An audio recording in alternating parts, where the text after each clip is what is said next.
తమిళ్ మాట్లాడడం నేర్చుకోవడం స్టార్ట్ చేశాను అనమాట. ఇంక ఈ సినిమా వరకు వచ్చేసరికి మా డైలాగ్స్ కూడా అన్నీ ఏదో నిజ జీవితంలో లైక్ మామూలుగా మాట్లాడుకుంటున్న డైలాగ్స్ లాగా ఉండేవి. సో వీళ్ళందరూ నేను సాగొట్టేదాన్ని డైలాగ్స్తో. అంటే ఎక్కడున్న సినిమాలో ఉండే డైలాగ్ తీసుకొని చెప్పేస్తే అప్ప ఈ పిల్ల ఎంత బట్టి కొట్టిందిరా బాబు స్క్రిప్ట్, ఊరికే డైలాగుల్లో మాట్లాడుతుంది అనుకునేవాళ్ళు. సో చాలా మణి గారు కానీ సెట్లో ఉండే ప్రతి ఒక్కరు సినిమాటోగ్రఫర్స్ టీమ్ కానీ డైరెక్టర్స్ కానీ టీం కానీ ఎవరైనా అందరితో వెళ్ళి నేను ఏదో వచ్చిరాని తమిళ్ మాట్లాడి అలా తప్పులు చేస్తూ నేర్చుకున్నాను. Very good. అండ్ ఇందులో మాట్లాడడమే కాదు, పాట కూడా పాడడం జరిగిందండి? లేదండి, పాట ఏం పాడలేదు, జస్ట్ ఏదో ప్రమోషన్కి మామూలుగా పాడాను. ప్రమోషన్కా? సినిమాలు ఏం పాడలేదు. ప్రమోషన్కే మీరు అంతలాగా పాడితే ఇంకా రియలిస్టిక్గా సినిమాలో పెట్టాలంటే ఎంత బాగా పాడతారో మాకు అర్థమైంది. సో ఇప్పుడు ఖచ్చితంగా మీరు ఆ సినిమాలోని ఏదైనా ఒక 2 లైన్లు పాడాల్సిందే మా కోసం. అయ్యో, ప్రమోషన్ కోసమే కదా పాడుతుంది. ప్రమోషన్ ఓకే, తేన్ సుడరే అని ఒక సాంగ్ ఉంది మా సినిమాలో. It's a very very important song for the film. So I try and sing that.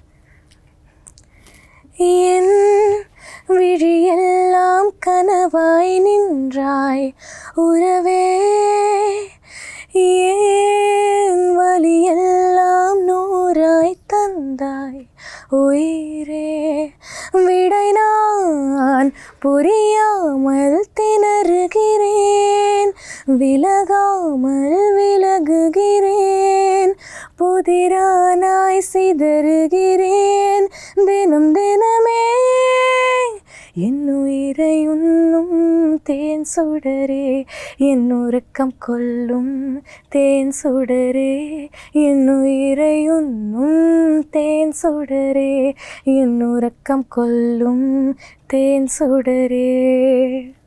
Oh my God. Awesome. Thank you. Awesome. Thank you. So ఇంకా త్వరలో సింగర్ గా కూడా చూడబోతాం అన్నమాట. అయ్యో, అంతేనా? That's so nice. Thank you. Maruthi గారు already Raja Saab పనుల్లో చాలా బిజీ ఉన్నారు, మధ్యలో ఇది, సో ఆ స్కెడ్యూల్ దీనికి సంబంధించిన పనులు ఎలా మేనేజ్ చేస్తున్నారు? ఉన్నాడు కదా మా వాడు, తనకు అప్ చెప్పాడే, ఇది బాగుందని అనుకుంటే తనకు అప్ చెప్పేస్తాను, he will take care everything. So how you are managing అంటున్నా, అంటే ఆ మైండ్ లో అది రన్ అవుతూ ఉంటది కదా ఆ స్ట్రెస్ అనుకుంటే స్ట్రెస్ కాదనుకుంటే కాదు. నేను ఇంకా చాలా పని చేస్తా, అందువల్ల నా పని ఎక్కడ ఆగదు. నేను అన్నీ ఏ హెడ్ ఉంటాను, అందువల్ల నేను చాలా ఆర్గనైజ్డ్గా ఉంటా. నా వర్క్ కానీ నా టీం కానీ అందరూ అలాగే పనిచేస్తారు. అందుకనే యాక్చువల్గా ఇలాంటి మంచి సినిమాలు, చిన్న సినిమాలు ఇవి చేసుకోవాలని యాక్చువల్ మాస్ మూవీ మేకర్స్ పెట్టాం.